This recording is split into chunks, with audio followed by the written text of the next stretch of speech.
Bakwethu siyalamukela kuhlelo lwethu lamaviki wonke buza iBhayibheli likuphendule. Olamukelayo ngumfundisi uEsindlovu hamba le Mpofu ezimbili OB lo CK njengamaviki wonke. Ngizathi basamukele. Siyabonga mfundisi, salibonani balaleli.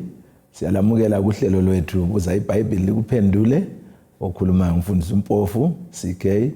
Salibonani balaleli, siyamukelana njalo kuleli iviki ehlelweni lethu lapho esifunda khona ndawonye iBhayibheli, sibuza iBhayibheli kubana lisiphendule. Sengathi ke uNkulunkulu angaba lathi asibusise, asincedise ngokusichasisela uba sizwisise lezi ndaba. Ikakhulu indaba zikaSambulo ezikhuluma ngesikhathi sethu. Sithemba sizakholisa ndawonye le incwadi. uNkulunkulu abe lathi umfundisi uOB Mpofu. Siyabonga. Siyabonga bafundisi, siyabonga kakhulu OB lo CK. Siyabonga balaleli, singena enzikini yendaba sichilo kuvikela iphelileyo uSambulo ngo13. Satsho kulana amaviki ukuthi nxa uqalisa ku12, 13 lo 14 kusenzikini phakathi kwayo indaba ngokuqhakatheka kwayo ngumkantsho nxa kuyisihlahla. Ngicela ukuthi bafundisi singene endabeni yethu namhlanje. Kodwa singakangeni ithini balaleli, imphinde inombolo zocingo uma ufuna ugwalo olukuncedisa ukuzisinto esikhuluma ngazo lesi. Libizothiwa great controversy kumbe impikiswano enkulu. Liphiwa mahala, sikunika ungelambadalo olibhadeleyo 0718444196. Angatholi umuntu ocela lolu gwalo angazi mbe kukholo kulutshwana abafundisi, kodwa abalaleli kabakabuyi. Kodwa ke siyalunika lolu gwalo siluveza amaviki wonke. Namhlanje sikhangela incwadi kaSambulo ngo13. Amavesi esiwafundayo sifunda sukela kuvesi bani mfundisi? Verse 2 sisiya ku10. Verse 2 siya ku10. Sifundele mfundisi CK. Siyabonga mfundisi. uSambulo ngo13 ivesi ngelika 2 usiya kwelika 10. iBhayibheli lithi lona, isilo engasibonayo sasinjengengwe, inyawo zazo zazinjengezebhere, lomlomo waso unjengowesilwane.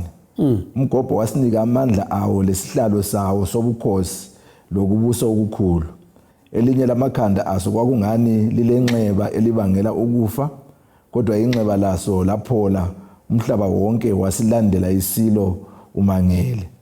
Abantu bawukhonza umgobho ngoba wanika isilo amandla awo. Basikhonza lesilo besithi, ngubani ofana lesilo, ngubani ongalwa laso na? Isilo sanikwa umlomo wokukhuluma amazwi okuzincoma, lenhlamba sanikwa amandla okwenza lokho inyanga ezingama42. Savula umlomo waso ukuhlambaza uNkulunkulu lokuhlambaza ibizo lakhe lendawo ahlala kiyo kanye labahlala laye. Sanikwa futhi ukuba silwe labangcwele, sibahlule. Sanikwa lamandla phezu kwemhlobo yonke labantu lezindimi lezizwe.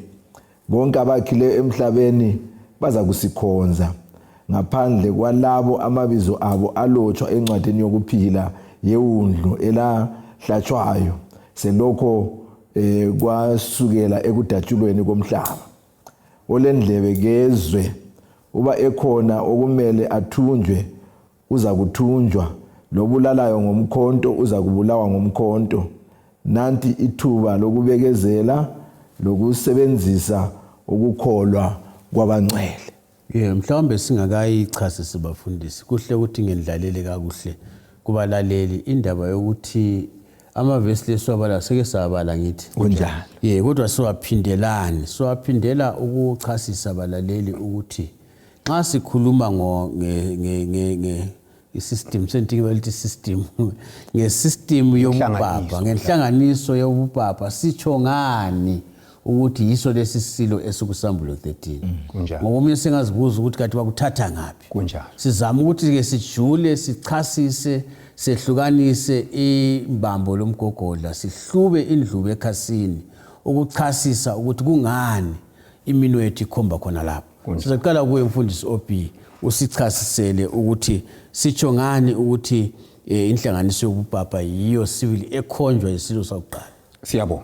So singena khonapho ke liviki sigcile khonapho, siyakhumbula ukuthi iviki eliphelileyo sike sakuthinta nje ngamafitshane ukuthi isilo lesi esakuqala simele umbuso sakuveza lokhana sasikuveza futhi ukuthi umbuso okukhulunywa ngawo lapha ngumbuso wobupapa so ke sokumele sikhangele izimpawu zawo ukuthi kungenxa yani sisitsho njalo so sizaqala lapha singakhangela kuSambulo 13 ivesi ingelika 2 ikakhulu nxa usuyibala ekucineni ithi yona uDrago wamnika amandla akhe lesihlalo sakhe lamandla amakhulu okubusa so ke isilo lesi okwenza sithi thina ngamandla obupapa amandla obupapa lawa balenkolo kumbe bakholwa ukuthi bona balamandla okuguqula imithetho kaNkuluNkulu so bakwenza njani lokho baqala ngokuguqula umthetho wesine okhuluma ngokugcina usuku lweSabatha ungakhangela ke embalini so nxa sifunda isiprofeti kumele sibuze imbali ukuthi imbali akusitshele ukuthi ogcwalisa okubhaliweyo ngubani so nxa sesikhangela imbali yesiKristu sizathola ukuthi umbuso owaguqula imithetho kaNkuluNkulu ngumbuso wona lo wobupapa kwaqalisa nini lokho mhla ka7 March ngo-AD 321 lapho undoda okuthiwa nguConstantine wafaka umthetho wawuqala ukukhonza ngesande kumbe ngesonto ungakhangela kungakafiki lesi sikhathi u-AD 321 abantu bonke abangamaKristu babekhonza ngeSabatha kumbe ngeSaturday usuku lwesikhombisa lweviki kodwa ngo-AD 321 uConstantine simbona efaka umthetho ukuthi abantu amabhenki lamakhoti lani bangasayi emsebenzini ngesande ukwenza ukuthi baye ngapi emachechi kodwa umthetho wangikhona ngaleso sikhathi uqalisa wawungathi ubuthakathaka wawungakabi lamandla kakhulu kodwa waqalisa umthetho wawuqala ukukhonza ngesande embalini yesiKristu wafaka nguConstantine ngomhla ka7 March ngo-1821 okuyikuguqula umthetho weSabatha ngoba iBhayibheli icacile ukuthi uNkulunkulu uthi yena kumele akhonzwe ngosuku lweSabatha kodwa umbuso wobupapa uthunganyelwa nguConstantine waguqula lolu suku lokukhonza ngaleso sizathu kuyasivezela ukuthi umbuso okukhulunywa ngawo la owathola amandla kuDrago uguqula imithetho kaNkuluNkulu ngumbuso wobupapa. Siyabonga mfundisi nxa engakayi kuCK uhle uchasise ngoba ngiyazi ukuthi bakhona abasilaleleyo abanye ngabafundi beBhayibheli abanye izingcwethi ekufundeni iBhayibheli ukuthi imbali le bangayithola ngaphi ngabona ugwalo sibichasisileyo ngithi ngibona ngazathi uSamuel Bakyoki abafuna ukudinga ugwalo lakhe uyakhuluma kabanzi ukuthi kwaqalisa njani ethi elitona from Sabbath to Sunday yes ngibona uyachasisa kabanzi ukuthi kwaguqulwa njani ngoba into ebanzi njalo ilotshiwe embalini asonto yokuzibazela into elotshiwe embalini elobufakazi bembali enxe ngamafitshane ungathi kuyini isizathu esenza uConstantine abeke wona lo mthetho kulesizathu yini bekwaba into ephonkwenzakala nje siyabonga uConstantine yena ngokwakhe eqala ukubusa wayengasomKristu so wasephenduka ke ukuthi abe ngumKristu kwavela kwaba lohluphe kuphendukeni kwakhe ngoba abazange bambhaphathize futhi ngendlela eBhayibhelini bathi bona akuvuma ukuthi umuntu oyinkosi acwilise emanzini aphuma izigqoko zimnamathele bagcina besithi siyamchela kuphela kumbe siyasebenzisa ezinye indlela ukuthi abhaphathizwe esebhaphathizwe ke kwasokusiba ngathi kulokuba lokuxabana embusweni weRoma ngaleso sikhathi so uConstantine wasekhangela njengombuso wasebona ukuthi no kulabantu ababekhonza ilanga leli liphumayo ngosuku lwaqala lweviki ngoba ukuthi esikuthi thina Sunday kathi sibona bathi Sunday lusuku lokukhonza uNkulunkulu welanga amaRoma babe labo uNkulunkulu abanengi kuRoman Empire so kwakulo uNkulunkulu welanga ababemkhonza ngosuku lwaqala lweviki so uConstantine sokulohlupho embusweni wakhe wasebona ukuthi abantu abalamandla abangalondoloza umbuso wakhe yilabo abakhonza ilanga ngosuku lokuqala lweviki wasebona ukuthi labo abakhonza ngosuku lwesikhombisa abalamandla so wasesithi yena njengoba nalami sengiphendukile asihlanganeni esenta wasesithi lina elingamaKristu lizachiya usuku lokukhonza ngoba laba abasuka ngapha emadlozini kumele bachiye labo okwabo so lena liyachiya usuku lokukhonza sikhonze ngosuku lwaqala lweviki bese sibiza usuku lwaqala lweviki sithi lusuku lwani lwenkosi so yindlela okwaguqulwa ngayo khona lapho ukuthi sihlangana esenta laba abangamaKristu labo kumele bachiye okunye bazachiya usuku lwabo lokukhonza laba abangabachiye okunye sesikhonza ngosuku lwaqala lweviki so laba ababekhonza ngosuku lwaqala lweviki bathokoza basebeqinisa ke umbuso wakhe ngaleso sikhathi. Siyabonga mfundisi CK ungangeza usithini kakhulu sikhangela indaba naleyo ukuthi uSambulo 13 isilo sokuqala sikhuluma ngombuso wobupapa ohlanganisa ezenkolo lezombangazwe. Ungathini? Ngiyabonga mfundisi wami, njengobana ke sekubekile laphana uOB ukuthi khona ukuthi umthungameli owayezibambile ngaleso sikhathi wasuka ekukhonzeni isithombe esililanga wathi sengumKristu, wasezama ukubambanisa amaKristu lalabo ababekhonza izithombe ezehlukeneyo. Kulapho okwaphuma khona umthetho wakuqala ukubana abantu sokumele basuke ekukhonzeni ngosuku lwesikhombisa abayikhonza ngosuku lwakuqala. Kuthe sokwenze njalo ngo538 sinanzelela ukuthi eOrleans kwathathwa inyathelo lakuqala. Inyathelo leli labe kwasobala ukubana ke sokumele ukuthi abantu bayekele ukulima ngosuku lwakuqala, usuku lwesonto, ukwenzela ukuthi babe lamathuba ukuthi bayekhonza ngalolo suku. Njengobana ke vele kwakuvele kulusuku lokusebenza usuku lwakuqala lweviki esokufaka umthetho lowo kwasokulandela umthetho ukuthi kade abantu kabasamalanga balime bangenze eminye imisebenzi kodwa ke bachiyane lokulima baye ukwenzela ukuthi babe lamathuba ukuthi bayekhonza ngosuku lwakuqala lweviki usuku lwesonto. Kwasokulandela futhi okunye ukugcizelela kwesibili kwasokuthiwa abantu abasemadolobheni labehluleli bamakhoti labo futhi sokumele baphumule ngosuku lolo lwakuqala lweviki usuku lwesonto, ngoba kungakabi lo mthetho lowo lo Constantine engakabhabhatizwa kwakuvele kusazi ukuthi lusuku lokusebenza. Kwasokuthiwa sokumele bayekele ukusebenza labo ukwenzela ukuthi benelise ukuthi labo baye ezinkonzweni, kodwa abasemaphandleni kumele baye enkonzweni ekuseni, bangachayisa ke enkonzweni sebengaqhubekela phambili ngemisebenzi yabo. Kulapho kwaqaliswa khona ukuthi kugcinwe lolu suku lwakuqala lweviki lokho lucizelelwa ngalezi indlela kuthathwa amanyathelo nyathelo after nyathelo. Enxa singakutsho mfundisi ngamafitshane uma ngathi umuda kanyana ukuthi bona abanye babe sithini njobana kwakulendlela yini bona babelufuqa usuku lwakuqala babe kuthola ngapi eBhayibhelini. Nxa kwabe kuthola bengakutholi abanye ababesazi olwesikhombisa bathini ngakho. Enxa sizabuya kikho mbayimbayi kodwa ke enxa ungadlula nje kafitshane ukuthi kwaba khona yini ngamafitshane nje abakunanzela ukuthi hayi into kayiveli eBhayibhelini. Siyabonga abanengi bakunanzelela ukuthi into le kayiveli eBhayibhelini ngoba into ababengayijwayelanga, kodwa ke njengoba kwakube kwizizathu ukuthi senzele ukuthi kube nje abantu baze bajwayele. Phela into nxa ibuya kuqala abantu babamba into le bayethuka, so base bethukileke yikho kwakubuya khona ukucasisela ukuthi singenza so siyabe senzela lokhu lalokho. Kanti ngokwenza njalo kulapho kwaqalisa khona umthetho ukuthi kade sabantu bakhonze ngosuku lwani lwakuqala. Kwasokusiba luphawu ke lona lolu oluphikisana lophawu lukaNkulunkulu.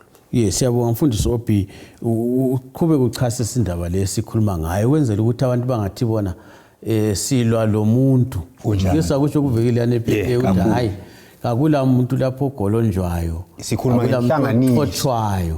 Sichasisa okuseBhayibhelini kunjalo, siphinde siye embalini ukuthi nxa umuntu efuna ukufunda imbali zamchasisa kunjalo. Singathi nifundisi khona. So sesibona lapha ukuthi ungahamba emzini womuntu umuzi lomthetho ongaba lamandla okutshintsha umthetho ngekhaya ngubaba womuzi.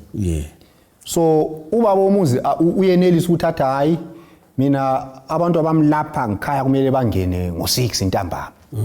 Awungeke wena ungasomnikazi womuzi ufike khona futhi hayi umthetho lo usasebenzi abantu isitwana sebeyangena ngo8. So oguqula umthetho ngolamandla njalo uguqula umthetho kutshengisa amandla. So nxa amandla obupapa la eseguqula usuku lokukhonza balususa ngesabatha ngamandla abazinika wona abangathathe eBhayibhelini, labo bayazikhulumela futhi ukuthi amandla lawo ngamandla abazinika wona bona njengebandla. So kusitsho ukuthi ukuguqula kwabo usuku lokukhonza belusa ngesonto sekuluphawu lwabo lokuthi balamandla. Yikho abakutsho ukutshengisa amandla. Ungababuza ukuthi kuyini okutshengisa ukuthi lina lilamandla. Bayakutshela ukuthi saguqula usuku lokukhonza salususa ngesabatha salusa ngesande njalo abantu abaningi bayasilandela kukhonoko. kusuka lapho futhi amandla basebawaqinisa ngokuhlanganisa ezombangazwe lezokukholwa kwase kusenzakala ngoba khathesi kubohulumende abaningi uhulumende kafaka imithetho ukuthi abantu bakhonza ngaluphi usuku umuntu uyazikhethela but ngalesi sikhathi kwakungenjalo uhulumende lebandla kwakuyinto njani yinye so uhulumende wayechaya umthetho wezokukhonza owephula lo mthetho wayeselecala ebandleni lecala kuhulumende so wayengeniswa ejele ezinyelwa ebulawa so bahlanganisa ezokukholwa lezombangazwe into engekho engavunyelwayo liBhayibheli.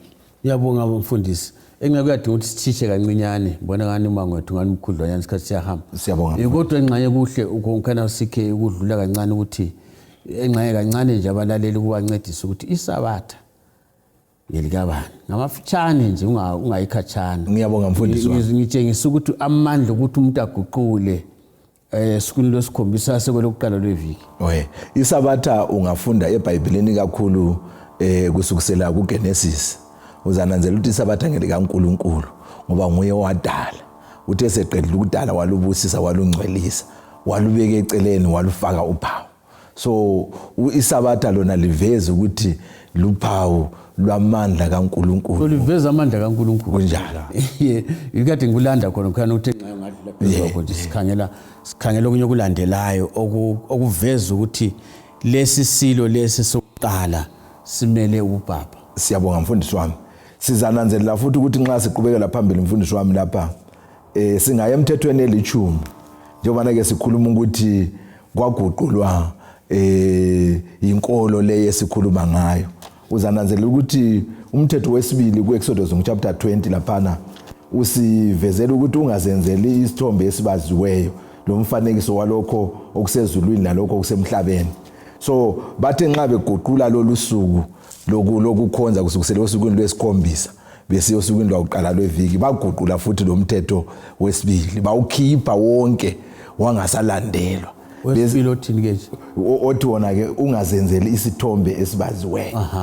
Bahle bawususa bona ke bathi nxa bewususile ke phambili ngale mbona obiuza kuthinta ukuthi sebewususile ke wesibili lowo bafika babamba omunye umthetho bawudivide into 2 ukwenza ukuthi ikhwani iphume njalo imithetho yona leyana. So ngokwenza njalo khonokho yikho okutshengisa amandla abo ukuthi bona kabawathathe eBhayibhelini bathi bakuthatha ngalokho abakwenzayo. Ngona kulokunye khona phana futhi ufuna ukuthi usichazisele khona. Siyabonga mfundisi wami. So ngemva kwalokho ke uzananzelela ukuthi okunye futhi abakwenzayo kwakhulisa ukukhonzwa kwabafileyo. Okuthiwa abangcwele njengoba ke sinanzelela ukuthi babona ngazani ukuthi umuntu angafa ule ndawo lapho aza kuya khona ukuthi uyakwanisa ukuncengela abaphilayo.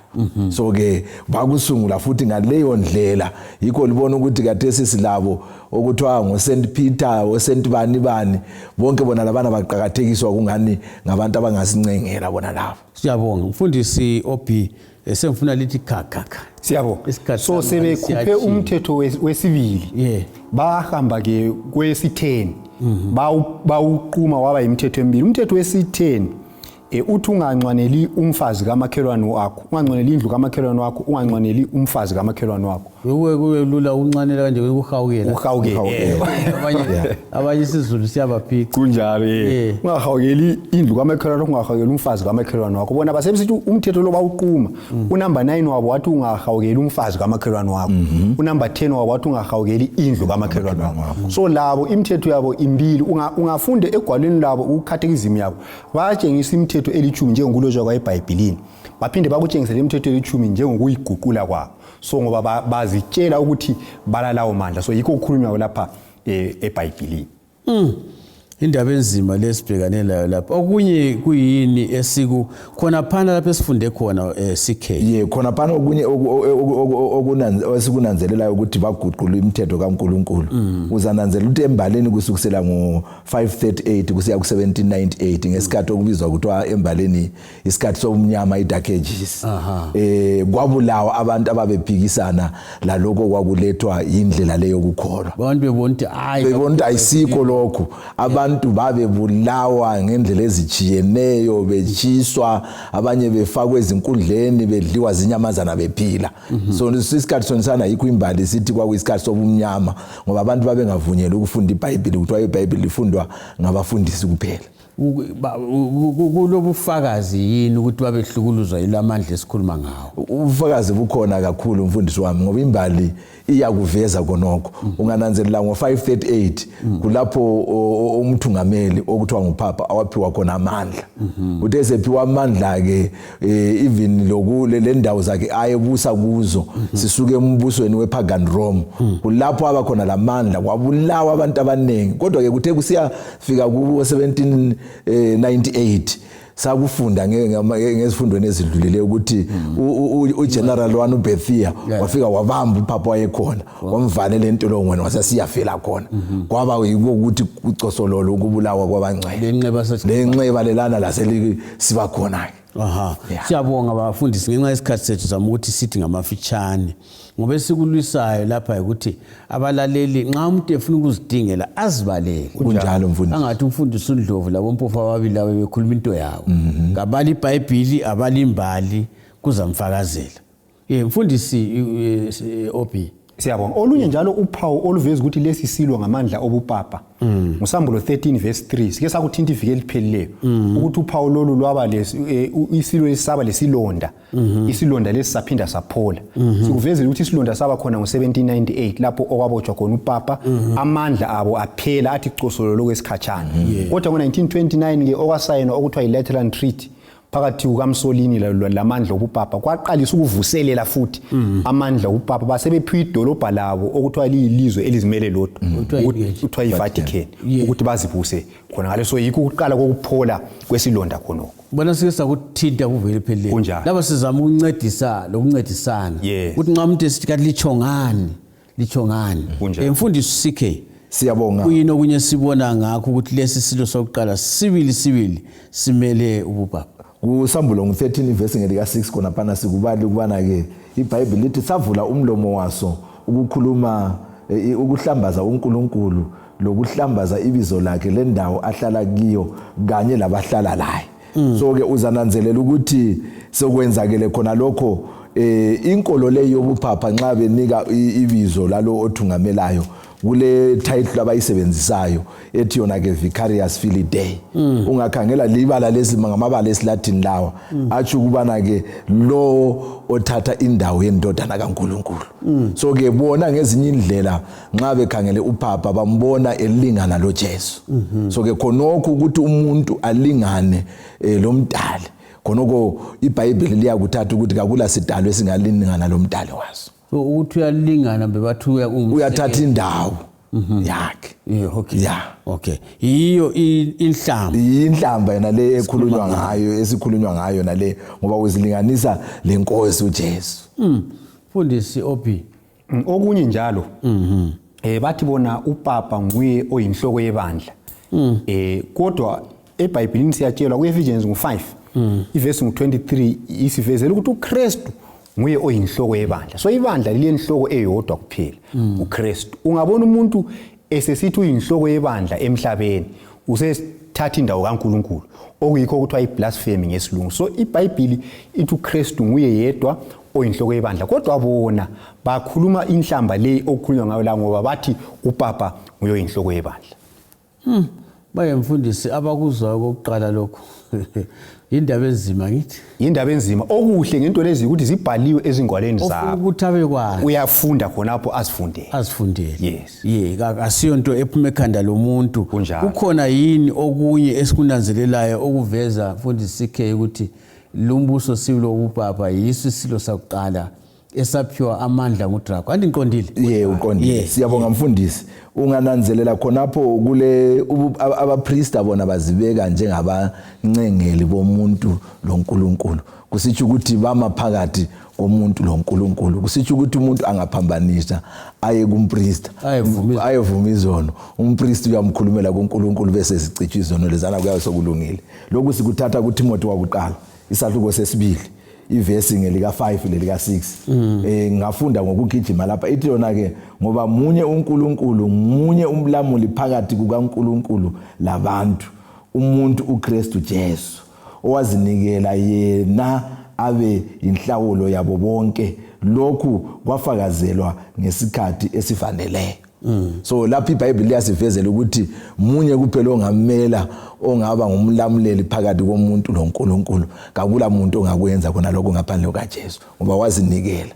Bona mfundisi nxabe bala khonapho bathi khonokho yikho lapho ukuveza khona ukuthi bona bayakunanzelela, bona babezesithi yikho ukutshengisa amandla ethu ukuthi thina ezinye izinto eseBhayibhelini siyazitshintsha ukutshengisa ukuthi nasilamandla. Kodwa ke kulo ongumKristu onjengami kumele ngikhangele ukuthi lokhu kuseBhayibhelini yini kumbe kakho seBhayibhelini. Ngabona kungekho seBhayibhelini sengikwazi ukuthi lokho ayisiko kukaNkulunkulu lokho. Siyabonga, indaba enzima ngithi bafundisi. Indaba ejulileyo. Ngiyazibuza ukuthi umuntu olaleleyo lapha nxa esizwa sikhuluma kanje uthini ngendaba enje. Mfundisi Ophi. Siyabonga. Okunye njalo laphana ukuthi bathi bona abapristi babala amandla okuthethelela izono. Kodwa ungafunda eBhayibhelini kuJohana oqala ngo2 ivesi 1-2 iyasitshela kuphela ukuthi uNkulunkulu nguye yedwa olamandla okuthethelela izono. So ungabona umuntu esesithi uyenelisa ukuthethelela izono sokuyinhlamba futhi ngoba sethatha indawo kabani kaNkulunkulu. Kodwa bona bathi amandla okuthethelela izono balawo, kodwa iBhayibheli iyakwala ithi umunye kuphela ongathethelela isono. So ngokunye lokhana okuveza futhi ukuthi yiso lesisilo sakuqala esikusambulo 13. Ngibona ubufakazi silunikile bafundisi wenele. Siyabonga mfundisi. Umuntu ogwetshwa uyagwetshwa ngene eJesu. Kodwa sicela ukuthi siqede ngamafitshane mpofu ngomzuzwana omlutshwana. Ngiyabonga mfundisi. Lo OP. Okunye kwakhona ungakhangela ibala elithi papa ngesiLatin. Lithi ukuthi baba. uMateyu ngo23 verse ngeleka 9 iyasitshela ukuthi munye kuphela kumele simbize ukuthi ngubaba ngoNkulunkulu osezulwini. Siyabonga Ophi. Siyabonga. Okunye njalo sifake isiphetho laphana. Bathi njalo upapa kaphambanisi. Kodwa ungabala kuMakho ngo10 verse 18 iBhayibheli yasivezela ukuthi umuntu wonke ozelwe ngowesifazana emhlabeni uyaphambanisa. Ongaphambanisiyo kuphela ngubani? uNkulunkulu. So ngokunye lokhana futhi okusivezela ukuthi bathatha indawo kaNkulunkulu emhlabeni. Nasi indaba balaleli sikhahlela ibhola lensimbi. Sibambe yona inyathi ngezimpondo lamhlanje. Kodwa ube lesibindi uye eBhayibhelini lakho uye embalini ubale lezi zinto ubana zinjalo. Lunye ugwalo endikhulume lapha iGreat Controversy luyakuncedisa ukuzwisisa indaba esikhuluma ngayo ngamafitshane. Siqhubekela phambili sikhangela incwadi kaSamuel 13 ungayindawo kuvikela izayo sikhuluma ngeMelika eBhayibhelini. Silandele sihlangane endaweni efana nayo ngesikhathi esifana nayo. Siyabonga.